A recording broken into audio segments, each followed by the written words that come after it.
রোজ রাত্রে চিঠি লিখি, ভোরবেলা তা ছিঁড়ে ফেলি, সে চিঠি ডাক বাক্সে হয় না রে ফেলা।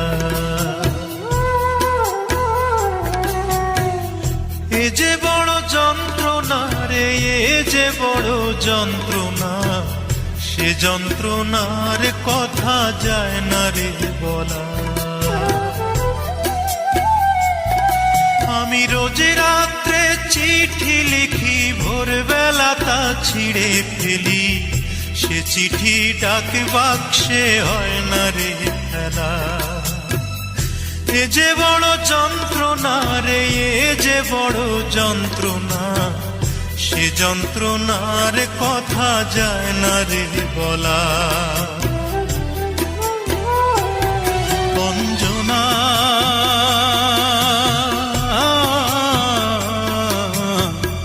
এক জীবনে তোরে তো আর যাবে না ভোলা, এক জীবনে তোরে তো আর। এটা হচ্ছে ঢাকার কেরানীগঞ্জ খাবারের স্টল। বরিশালের ছেলে রাসেল আমি, কারিকর, চাপ, গিরিল, কারি কাবাব, টিকা,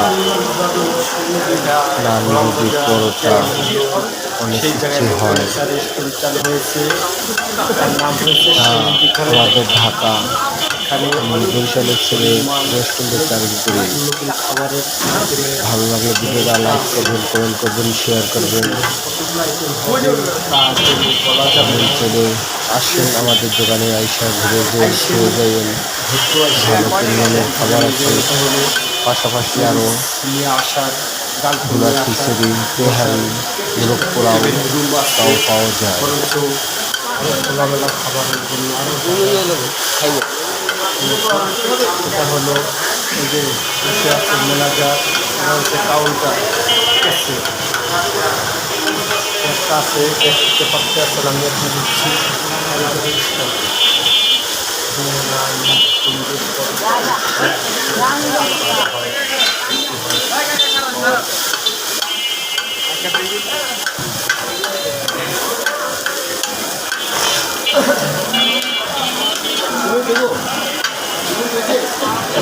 আর 2 মিনিট 30 সেকেন্ড।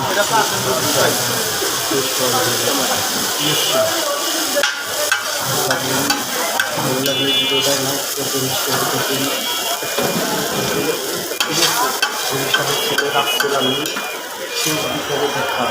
এই হচ্ছে আমাদের আইডির নাম। দেখার জন্য আল্লাহ হাফেজ। দিনের রাইট করতেছি, রাইতের দিন করতেছি। হালকে আমি এত সহজে সাইরা দিমু রে ভাই? আমার চেষ্টাটাকে আমি এত সহজে থামাই দিমু? আমি তো দিনের রাইত করতেছি, রাইতের দিন করতেছি, হাড় ভাঙা পরিশ্রম করতেছি একটু ভালো থাকবো দেখিয়া, একটু বালা তাহার লাগিয়া। আমার পরিশ্রমের কি আমি বৃথা যেতে দিমু? আমার এত কষ্ট, এত পরিশ্রম, এত স্ট্রাগল সবকিছু রেখে আমি বিসর্জন করে দিমু? এগুলা রেখে আমি বিফলে ফালাই দিমু? কাজে লাগাইতাম না? লাগামু। আল্লাহ কইছে বান্দা তুই চেষ্টা কর, আমি আল্লাহ তোরা কখন যে কি দিমু তুই অবাক হয়ে যাবি। আমি আল্লাহ তোরা অবশ্যই দিমু। আমি আল্লাহ বান্দারে কখনো নিরাশ করি না। আল্লাহ বলছে ভাই নিরাশ হইও না।